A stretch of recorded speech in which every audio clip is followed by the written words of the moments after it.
Hey guys, and welcome back to my channel. And if you've never seen my videos before, hi, my name is Hannah, and it would be super amazing if you would go and click on that subscribe button below if you aren't subscribed already. So I have a list that I made here of things that you are going to need when you are getting your first horse. So if you are getting your first horse soon, or you're looking to buy one in the future, this is a good video for you. And I'm sure I left out a few things that I didn't think of, but I made a list of all the things I could think of. I hope this video is helpful. Let's get into it.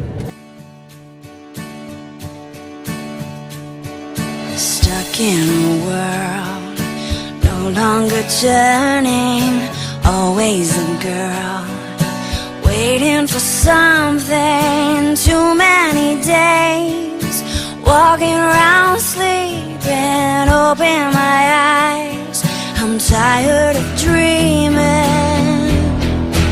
I wanna run with reckless emotion, find out if love is the size of an ocean, even if I crash down, burn out, at least I'm gonna know what it's like to feel alive. Okay, so the first thing is a halter. And if you don't know like what size of horse you're getting, it's going to be a little difficult to find a halter for sure, like that's going to fit the horse. So what I would recommend doing is getting a rope halter. If you were getting a horse maybe between 13 hands and 16 hands, a rope halter should work well for you to transport your horse. Now if you're getting like a pony, like a 13 hand pony, a rope halter isn't going to fit that great, but it's going to work to get your horse in the trailer and to your boarding facility or your house or something like that. And the next thing is a lead rope. Your average lead rope is like 8 feet or 10 feet long. And all the things that I'm talking about in this video, I'm going to do some research for you guys, and I'll link everything below. Like I'll try and find a good price on like a halter and a lead rope and like all the things that I talk about, and I'll link them in the description box so you guys can go check out some good websites and stuff like that. The next thing is a lunge line and a whip for lunging. Lunging is really important when you get your first horse, so a lunge line is definitely important.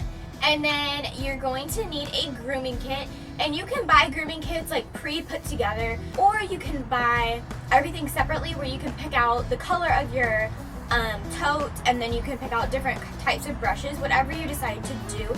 I personally like to buy everything separately to make everything more fun. And then stuff like miscellaneous stuff to go in your grooming kit, like sponges, hoof dressing, fly spray, stuff like that. If you're getting your horse in the fall or winter, late fall or winter, you probably aren't going to have to get fly spray right away, but if you're getting your horse in the spring, summer, or early fall, I would recommend getting fly spray because it's really important. Something else is a bucket. You will use a bucket for a lot of things. I have a couple and I use them for just about everything. So bathing, feeding them, mixing food, you know, like cleaning your brushes. There's a lot of things that you will use a bucket for, so I recommend getting a bucket. Also bathing supplies like shampoo, conditioner, sponges, etc. And then also a feed bucket and a feed pan for your horse to eat out of and for you to measure, feed in, and all. The next thing is a water trough. And if you are boarding your horse at a barn, you might already have access to a water trough. But when I bought my horse, I had to buy a water trough because I don't board my horse, she's at my house.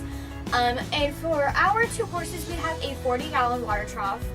And I feel like they could use a bigger one because, you know, just how fast they drink the 40 gallons.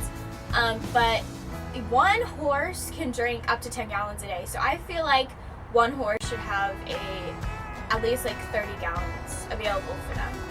The next thing is a feed scoop for your feed, and then also a trash can or a bin or something like that to put your feed in to keep it dry and from like rodents and stuff like that. The next thing is a pitchfork and a wheelbarrow for mucking out their stall or paddock or pasture, wherever you're going to keep them. Bedding, if you were going to be keeping your horse in a stall, you were going to need bedding for your stall. And I decided to include this in here just because, I mean, it's not really a necessity, but it's treats. I mean, you have to have treats for your horses.